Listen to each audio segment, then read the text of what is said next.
América, el segundo continente más grande de la Tierra, se dice que fue descubierta por Cristóbal Colón, pero ¿esto es cierto?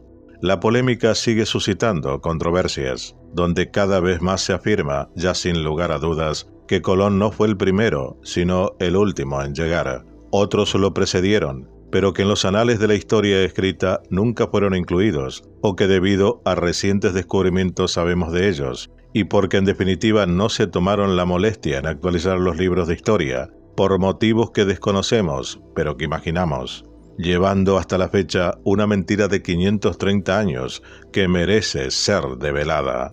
Historia ignorada, 12ª parte. Colón no descubrió América, otros lo precedieron. Esto es Contacto con la Ciencia, programa de divulgación. Todos los hechos científicos y enigmáticos que usted siempre quiso saber.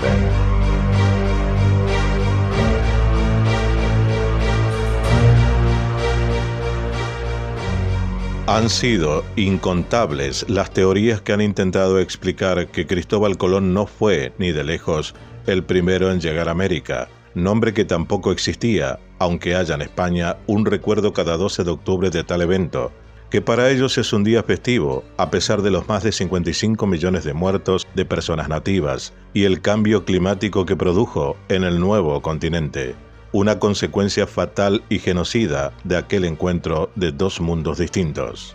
Desde el kinder nos repiten hasta el hartazgo que el descubridor de América fue Cristóbal Colón, donde supuestamente estaba empeñado en demostrar que la Tierra era redonda y sin saber que se encontraría con un obstáculo de miles de kilómetros de costa a costa en su camino hasta las Indias. Hoy sabemos que la verdad es otra y que también fueron otros, y mucho antes que él, quienes visitaron nuestro continente. Los vikingos, por ejemplo, que llegaron a pisar en el siglo X Groenlandia y Terranova, información que poseemos en parte gracias a las sagas de Vinlandia, que narran la historia de dos asentamientos con una población de miles de habitantes. Pero no son ni mucho menos las únicas teorías que han sugerido que antes de 1492 navegantes de otras latitudes y continentes ya habían pisado suelo americano. Por lo que decir descubrimiento de América es un tanto etnocéntrico. Al fin y al cabo, 1492 es también el año del descubrimiento de los españoles por parte de los nativos americanos, los que no las pasaron muy bien que digamos, como dijimos, y que la historia se encargó de recordarlo. Así que podríamos usar el término muy suave, por cierto, que los historiadores dicen, y es el de teorías de contactos transoceánicos precolombinos. Como explica el historiador Ed Simon en un artículo publicado en History News Network, durante mucho tiempo, estas teorías han sido objeto de la fascinación de estudiosos y profanos por igual, afirma. No cabe duda de por qué. Pocos episodios históricos conjugan de igual manera esa mezcla de leyenda, misterio y orgullo patriótico que la que le permite arrogarse el hecho de haber descubierto el último continente. Como recuerda Simon, poco después del descubrimiento de América, el hijo de Colón recordaba que su padre había visto con sus propios ojos un par de indios muertos que acabaron en las costas de Galway, aunque es muy probable que fuesen inuits. Pero, ¿cuáles son las teorías más populares? El príncipe de Gales, que se adelantó a Colón. Una de las historias más famosas sobre el descubrimiento alternativo de América es la que tiene como protagonista a Madoc, quien según la leyenda llegó a las costas americanas en 1170, aunque no hay ningún vestigio arqueológico ni documento que refrende dicha teoría. Esta ha sido muy popular entre los británicos, especialmente aquellos que quisieron adjudicarse derechos sobre las tierras recién descubiertas, especialmente durante el reinado de Isabel I de Inglaterra. La historia cuenta que Madoc llegó a la actual Florida o a Mobile, en Georgia, desde donde recorrió el Mississippi y el Missouri hasta llegar a las Grandes Llanuras. Supuestamente su base estaría en el Espinazo del Diablo, una formación rocosa en Louisville, Kentucky. Sin embargo, la mayor parte de referencias a Madoc son posteriores a 1492, salvo la de Seaweed, una forma de poesía que hablaba de él como un hombre que solo deseaba el mar, aunque no decía nada más. Es lo que ocurre con A True Report on the Late Discoveries on the Newfoundlands, de George Peckham.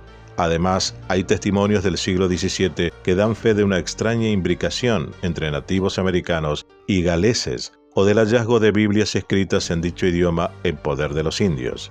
No obstante, las diferentes expediciones en busca de estos misteriosos indios galeses no dieron ningún fruto, ni siquiera cuando Thomas Jefferson encargó a los exploradores Lewis y Clark dar con ellos. Una misteriosa cabeza romana.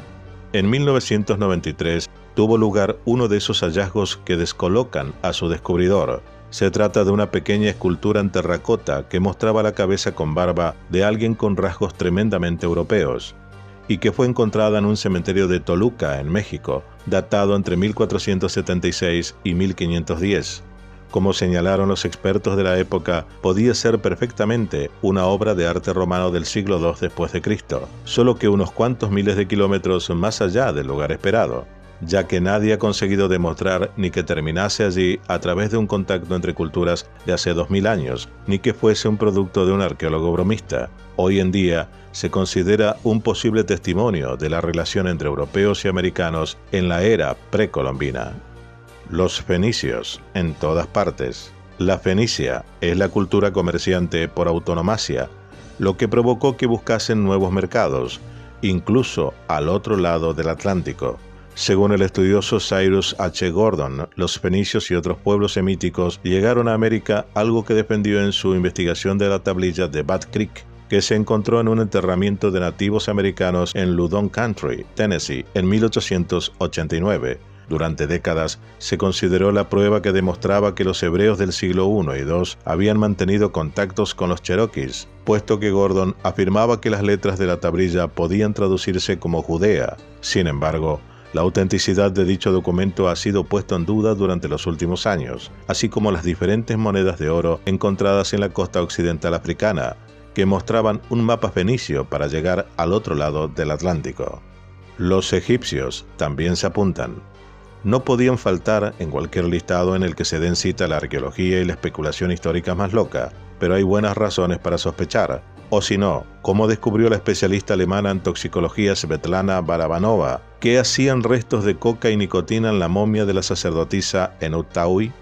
¿Por qué todas esas momias del Sudán presentaban las mismas trazas de productos que hasta el descubrimiento de 1492 no habían salido de América? Una posible explicación es que la vegetación estuviese presente en el antiguo Egipto y posteriormente se extinguiese. Otra, que los egipcios fuesen buenos clientes de alguna tribu indígena y aficionados al tabaco. La respuesta puede encontrarse en las entrañas de Ramsés II, donde en los 70 también se localizaron fragmentos de tabaco, lo que llevó a varios investigadores a afirmar con teorías que confirmaban los contactos entre la sociedad del Nilo y la americana. Aunque una opinión del investigador Maurice Bucaille recordó que el vientre de la momia había sido abierto a finales del siglo XIX y que en varias ocasiones fue movido y que cada traslado aumentaba el riesgo de que se deteriore, culpando a los investigadores fumadores quienes se encontraban cerca de la momia por los restos de tabaco encontrados dentro del cuerpo de Ramsés II, una postura del científico por más absurda. Puente aéreo olmeca africano. Uno de los primeros en sugerir una posible influencia africana en los pueblos precolombinos fue José Melgar, ante la espectacular visión de una cabeza colosal en lo que actualmente es Tres Zapotes, en 1862, y presentaba rasgos muy similares a los de la población africana. A ello hay que añadirle la leyenda del príncipe Abubakari II o Abubakar II, que según el historiador estadounidense Yvon Glaston Van Sertima, pudo haberse embarcado hacia el Nuevo Mundo después de su abdicación en 1311. Según cuenta la leyenda, Abubakar se había convencido de que podía encontrar el fin del Atlántico, así que armó una flota de 200 naves para zarpar hacia él, o mejor dicho, mandar a sus súbditos a que lo buscasen. De todas las embarcaciones tan solo volvió una, pero el rey no se dio por vencido, así que él mismo partió con otras 2000 en pos del Nuevo Mundo, y nunca volvió a su hogar. Polinesia lo sabía. Por proximidad no parece demasiado extraño que los polinesios del Pacífico Sur tomasen tierra americana antes que ninguna civilización. Además, hay algunas razones que refrendan dicha teoría. Por una parte, su habitual consumo de boniato, que pudo ser importado desde Sudamérica en el año 700. una teoría refrendada por análisis filogenéticos. Algo semejante ocurre con el hallazgo de huesos de pollo de isla de Pacífico Sur en el Chile del siglo XIV, aunque quizás el gran descubrimiento a este respecto se produjo en el año 2007, cuando se encontraron calaveras humanas con rasgos polinesios en un museo chileno.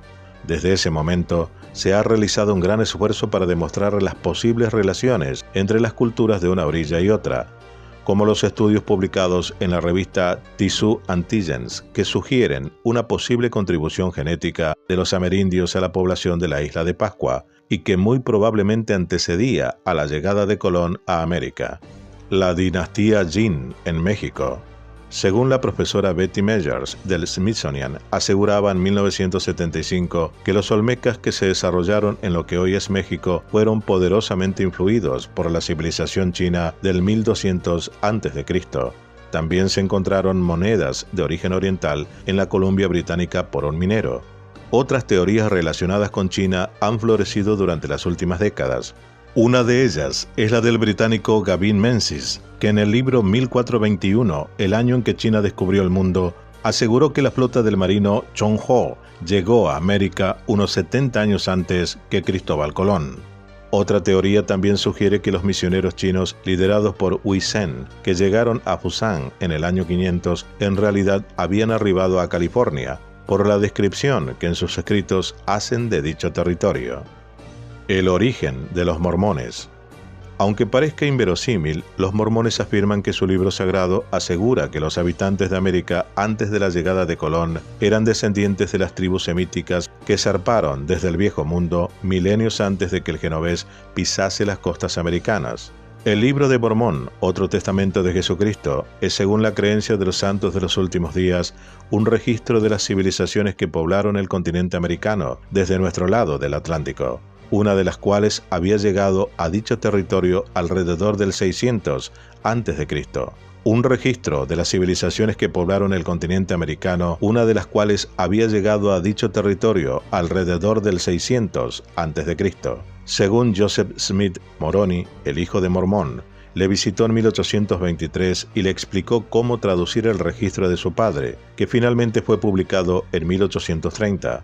Para la mayor parte de los historiadores, Mormón es tan autor del libro como Cide Hamete Benengeli del Quijote, por lo que carece de validez documental. Como la National Geographic Society aseguró en una carta en 1998, los arqueólogos y otros estudiosos han demostrado desde hace mucho que el pasado de este hemisferio y su sociedad no tienen constancia de nada que sirva para sustanciar el libro de Mormón. Sin embargo, es una buena muestra, al igual que otras pruebas de las que hablaremos en próximos videos, de cómo el descubrimiento de América es terreno abonado para la especulación, ya sea científica, religiosa o fantástica, sobre unos pueblos con civilizaciones que conocemos y otros que se siguen descubriendo, y aquellos que aún siguen ocultos, y que debido a una fecha marcada por la historia oficial, o vaya a saber uno por qué oscuros intereses, hoy es puesto en dudas, y que a pesar del tiempo transcurrido, nos siguen intrigando. Esto fue Contacto con la Ciencia, programa de divulgación. Todos los hechos científicos y enigmáticos que usted siempre quiso saber. Dale like, suscríbete, aporta, dona y comparte.